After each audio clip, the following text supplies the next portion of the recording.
샬롬 하십니다. 할렐루야. 샬롬 샬롬 샬롬 샬롬. 하나님 사랑합니다. 여러분 주 안에서 사랑합니다. 구원하여 주시옵소서. 어찌하여 나를 버리셨나이까. 엘리 엘리 라마 사박다리 하고 주님께서 돌아가실 때 이 시편 22편 1절 말씀을 인용하여 어찌 나를 버리셨나이까. 우리를 죄에서 구원하시려고, 우리 영혼을 구원하시려고, 우리를 환경 가운데서 구원하시려고 주님께서는 십자가에 못 박히셔서 돌아가셨습니다. 예수님께서 하나님으로부터 버림을 받으신 그 이유는 우리 인류의 모든 죄를 주님께서 다 감당하셨기 때문에, 공의 하나님이시기 때문에 죄인을 사랑하시나 죄는 미워하시고 죄를 심판하셔야 하기 때문에 아들까지도 전혀 예외가 없이 못 박혀 돌아가시게 했습니다. 하나님이 보실 때 주님의 모습은 죄악 덩어리였겠죠. 우리 인류의 모든 죄를 담당하셨기 때문에 여기 22편 3절에서 11절까지 그 말씀이 죄를 짊어지고 가신 주님을 나타내고 있습니다. 사람들에게 버림과 조롱을 받으신 구세주에 대한 예언을 하고 있죠. 예수께서 붙잡히시고 십자가형을 당하자 모두 다 주님을 등지고 버렸습니다. 본인의 죄 때문이라는 것을 아는 사람은 아무도 없었죠. 마태복음 27장 46절에 제9시쯤에 예수께서 크게 소리질러 가라사대 엘리 엘리 라마 사박다니 하시니 이는 곧 나의 하나님 어찌하여 나를 버리셨나이까 라는 그런 고백입니다. 예수님이 우리의 죄를 담당하셨다는 것은 죄가 없으신 주님께서 나의 죄를 대신 짊어지심으로 죄인이 되셨다는 의미죠. 고린도후서 5장 21절입니다. 하나님이 죄를 알지도 못하신 자로 우리를 위하여 죄를 삼으셨다라고 이렇게 말씀하고 계십니다. 아무 죄도 없는, 죄를 알지도 못한 주님으로 우리의 죄를 삼으셨다. 예수님은 온 인류를 위하여 죄인이 되셨고 형벌을 받으셨고, 하나님은 그의 독생자에게서 얼굴을 돌리셨습니다. 하박국 1장 13절에 주께서는 눈이 정결하심으로 악을 참아 보지 못하시며 패역을 참아 보지 못하신다. 거룩하시며 공의로우신 하나님이 세상 죄를 대신 지신 독생자 예수를 버리셨습니다. 성부 하나님과 죄인이 되신 예수님과의 관계가 끊어졌죠. 버림을 받은 주님은 이렇게 고백합니다. 그러나 예수께서 붙잡히시고 십자가형을 당하시자 모두 버린 그 제자들이 그 다음에 어떻게 했어요? 다시 오시고 성령을 부어주자 세상 가운데로 뛰어나가죠. 사도행전의 말씀입니다. 마태복음 27장에 보면 십자가 곁을 지나가던 사람들은 머리를 흔들면서 예수님을 모욕하며 말하기를 성전을 허물고 사흘 만에 짓겠다던 사람아, 내가 하나님의 아들이거든 너나 구원하여라. 십자가에서 내려와 보아라. 이렇게 비양거리고 입술을 삐죽거린다라고 본문에도 7절에 나를 보는 자는 다 비웃으며 입술을 삐죽이고 머리를 흔들며 말하다. 여호와께 의탁하니 구원하실 걸 저를 기뻐하시니 건지실 걸 이렇게 비웃습니다.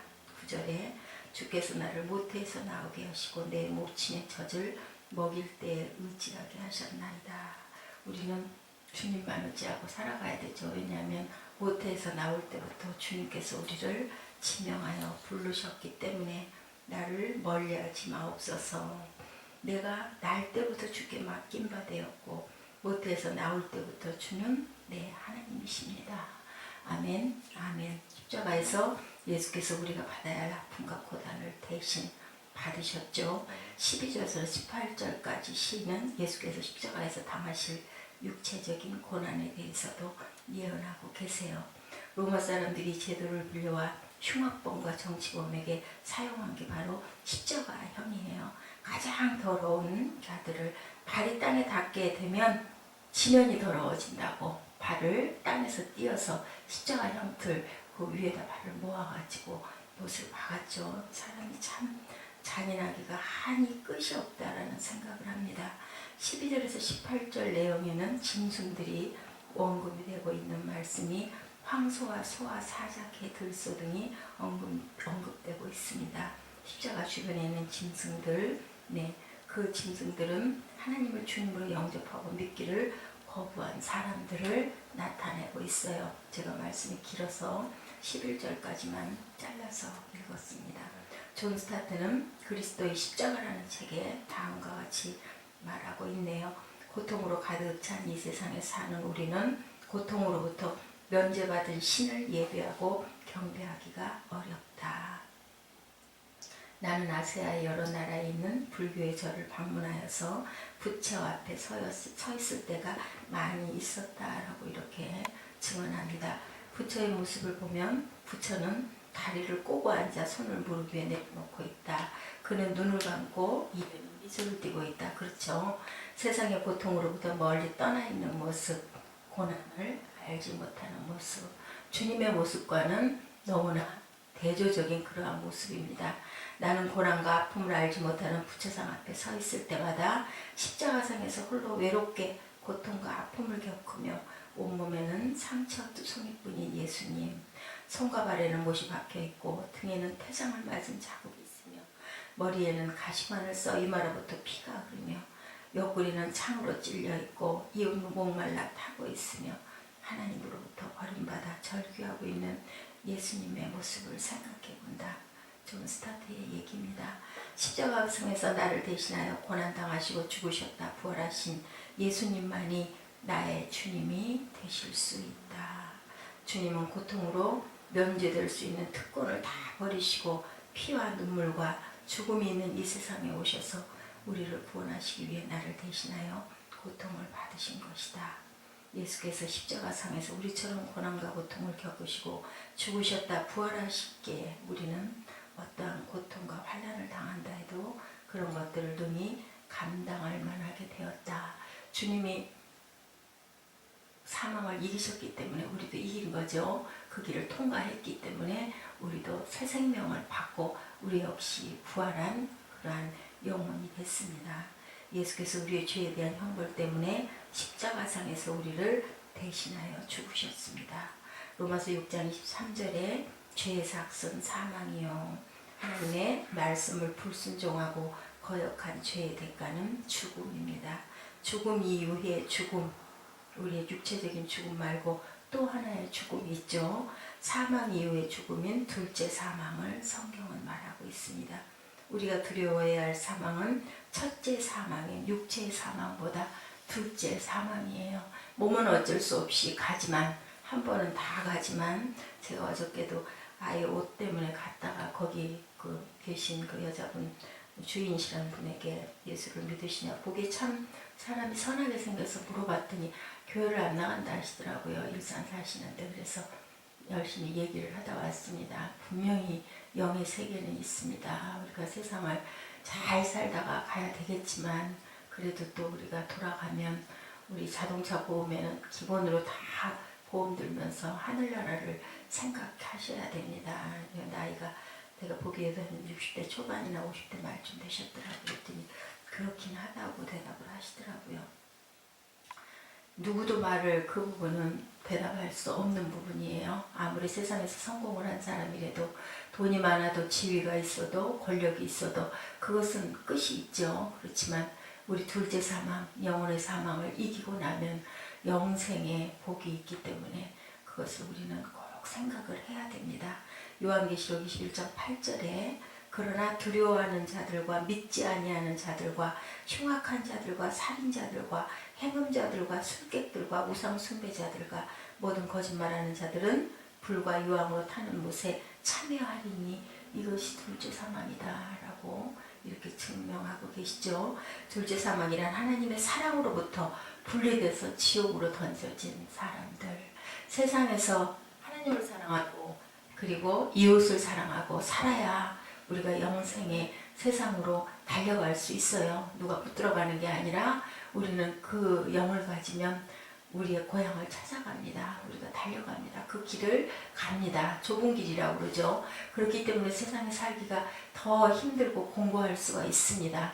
하나님의 율법과 계율과 사랑을 실천하고 살아야 되기 때문에. 그렇지만 우리는 십자가를 바라봐야 되죠. 주님께서 십자가에 달리셨던 때 성금요일 오전 9시쯤이었죠. 3시간이 지난 12시경부터 예수께서 운명하신 오후 3시까지는 온 땅의 어두움에 덮였다고 그렇게 말씀하고 계세요. 정오부터 오후 3시까지 캄캄한 어둠이 온 땅을 덮었습니다. 이것은 자연현상이 일시적인 변화에 의한 것이 아니라 초자연적인 흑암이었었습니다. 왜 그랬을까요? 세상에 하나님이 못 박히셨기 때문이에요. 세상 죄를 대신 짊어지신 예수님을 향하여 하나님의 심판과 진노하심이 부어졌기에 온 땅의 어둠으로 가득 차게 된 것입니다. 영원토록 체험해야 할 지옥, 둘째 사망을 예수께서 대신해서 십자가에서 모두 다 감당하셨기 때문에 세월호의 그 참사로 인하여 많은 인명들이 또한 그 유가족들이 얼마나 그 희생이 아프고 정말 가슴이 아프겠습니까? 그렇지만 구원받은 자들은 하나님을 잘 믿고 그것은 불의의 그 어떤 사고였기 때문에 구원받은 자들은 천국이 있어야 하고 반드시 천국이 있어야만 그 유가족들에게 위로가 되겠죠. 그렇지 않다면 얼마나 허무하겠습니까?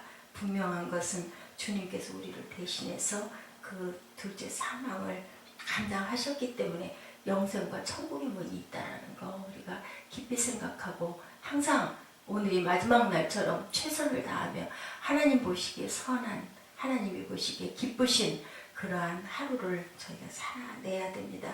요한복음 19장 30절에 보면요. 십자가상에서 예수께서 뭐라고 그러세요? 다 이루었다고 말씀하시죠. 그리고 돌아가셨습니다. 예수께서는 십자가상에서 우리 죄를 대신 짊어지시고 심판받아 죽으셨기에 우리의 구원을 이루셨어요. 시편 21편 31절 중간에 주께서 이를 행하셨다 할 것이로다.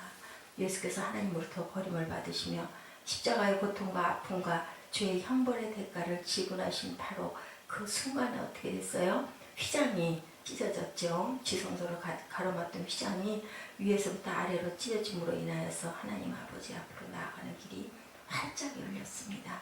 히브리서 10장 19절에서 20절입니다. 형제들아 우리가 예수의 피를 힘입어 성소에 들어갈 담력을 얻었나니 그 길은 우리를 위하여 휘장 가운데로 열어놓으신 새롭고 산 길이요 휘장은 곧 저의 육체라. 주님의 몸이 찢기심으로 인하여 우리가 살 길이 열렸어요.